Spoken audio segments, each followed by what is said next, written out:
आपल्याला आपल्या लाईफमध्ये सक्सेसफुल व्हायचे तर आपल्याला या 3 गोष्टी ह्या फॉलो कराव्याच लागतील. नमस्कार, मी सुप्रिया थोरे आणि माझ्या युट्यूब चॅनलवरती आपले मनापासून स्वागत आहे.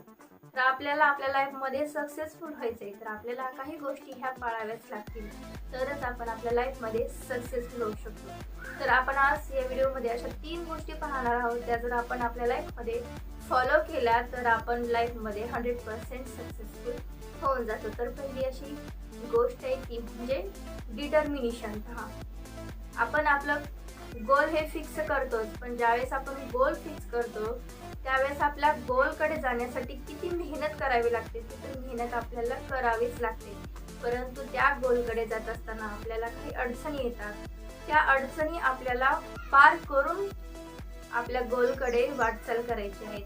आता तुम्ही म्हणाल की ती अडचण नेमकी पार कशी करायची, म्हणजेच की आपण ज्यावेळेस आपल्या लाईफमध्ये सक्सेस होत असतो त्यावेळेस आपल्याला भरपूर काही कठीण समस्या येत असतात. म्हणजे आपल्याला काही गोष्टींवरती संघर्ष करावा लागतो आणि आपल्याला एक करत असताना भरपूर काही फेल्युअर्स पण मिळत असतात आणि आपलं मन हे सारखं डायव्हर्ट होत असते की मला आता फेल्युअर आलेला आहे आणि मी ही गोष्ट करूच शकत नाही. तर आपल्याला काय करायचं आहे, आपले हिंमत ही ठेवायची आहे. मी ही गोष्ट करू शकतो आणि मी माझं गोल अचीव करू शकतो. हीच फक्त आपल्याला गोष्ट ठाम ठेवायची आहे की मी हे करू शकतो आणि माझं गोल, माझं ड्रीम मी अचीव करू शकतो. त्यामुळे डिटर्मिनेशन ही गोष्ट खूप महत्त्वाची आहे. ज्यावेळेस आपण आपल्या लाईफमध्ये गोल सेट करतो त्यावेळेस काही आपल्याला समस्या येतात, तर त्या समस्यावर मात करून गेलो तरच आपण आपल्या लाईफमध्ये सक्सेसफुल होतो.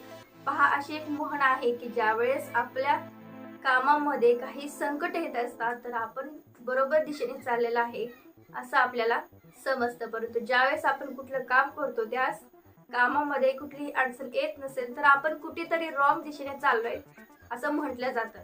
तर खरं ज्यावेळेस आपण आपल्या लाईफमध्ये सक्सेसफुल होत असतो त्यावेळेस आपल्याला भरपूर संकटांना तोंड द्यावं लागतं. ज्यावेळेस तुम्ही कुठली कॉम्पिटिटिव्ह एक्झाम देत असेल किंवा तुम्हाला तुमच्या लाईफमध्ये सक्सेस होण्यासाठी कुठला बिझनेस करायचा असेल किंवा ॲज अ विश तुम्हाला काय करायचं असेल ते तुमच्यावरती डिपेंड आहे.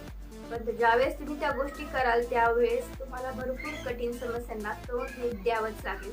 त्यासाठी फेल्युअर जरी आलं तरी तुम्ही ती गोष्ट करत राहायची आहे, तरच तुम्ही तुमच्या लाईफमध्ये सक्सेसफुल व्हाल.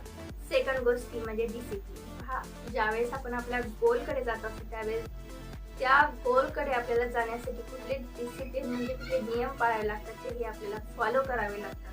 तुमच्या ज्या गोलसाठी जो बी डिसिप्लिन तुम्हाला पाळावा लागतो तो तुम्हाला पाळावाच लागतो. डिसिप्लिन म्हणजे नियम खूप महत्त्वाचा आहे. ज्यावेळेस तुम्ही कुठलं तरी काम करत असाल किंवा ज्यावेळेस तुम्ही कुठली तरी कॉम्पिटिटिव्ह एक्झाम देत असाल तर तुम्हाला काही नियम आणि अटी ह्या दिलेल्या असतात, तर त्या तुम्हाला फॉलो करावेच लागतील, त्या तुम्हाला पाळाव्याच लागतील, तर तुम्ही त्या सक्सेसपर्यंत पोहोचू शकाल.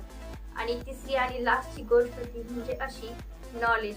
ज्यावेळेस आपण आपल्या लाईफमध्ये काहीतरी करायचं ठरवतो तर आपल्याला नॉलेज हे खूप महत्त्वाचं आहे. नॉलेज जर आपल्याकडे असेल तरच आपण कुठलीही गोष्ट मिळवू शकतो. तर तुम्ही जे गोल सेट केले तुमच्या गोलपर्यंत जाण्यासाठी तुम्हाला काय शिकावं लागणार आहे, तिथपर्यंत तुम्हाला मेहनत करावंच लागेल. ज्यावेळेस तुम्ही खूप चांगल्या पद्धतीने नॉलेज घ्याल तरच तुम्ही ती गोष्ट अचीव करू शकाल. नॉलेज हे खूप महत्त्वाचं आहे. तुम्ही जरी कुठली कॉम्पिटिटिव्ह एक्झाम देत असाल किंवा तुम्हाला भविष्यामध्ये कुठला बिझनेस करायचा असेल तर त्यामध्ये नॉलेज हे खूप महत्त्वाचं आहे. आपण नॉलेजशिवाय कुठलीही गोष्ट अचीव करू शकत नाही. त्यामुळे तुम्हाला जेवढी नॉलेजमध्ये मेहनत करावी लागेल तेवढी नक्की करा. आणि जर तुम्ही कॉम्पिटिटिव्ह एक्झाम देत असाल तर खूप चांगल्या प्रकारे स्टडी करा. आणि जर तुम्हाला लाईफमध्ये पुढे जर एखादा बिझनेस करायचा असेल तर त्या बिझनेसचे रिलेटेड तुम्हाला काय नॉलेज पाहिजे ते तुम्हाला घ्यावंच लागेल.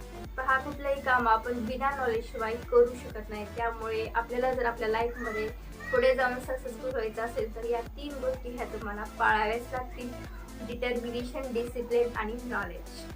Thank you so much.